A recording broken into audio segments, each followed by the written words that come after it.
particularly prominent for the Asians and also in the Middle East, but this is not particularly prominent for example, the Caucasians.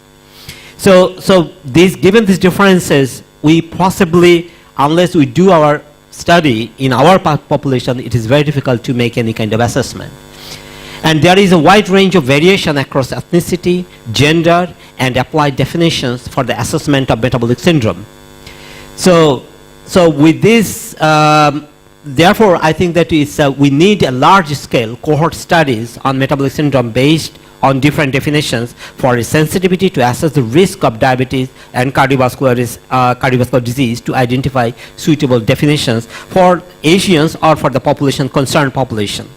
And this is the time, I think that this is the time that, for example, given the kind of scale of diabetes in the Middle East, I think this is the time that you also do your individual studies, and not only that, looking at the risk factors or the prevalence studies, because we have two different things. That one is that even the prevalence is high, often we see that, for example, the one that gives us the highest prevalence is actually the best. But as we have shown that when you are linking with the hazard ratio for the cardiovascular disease, it doesn't fit in.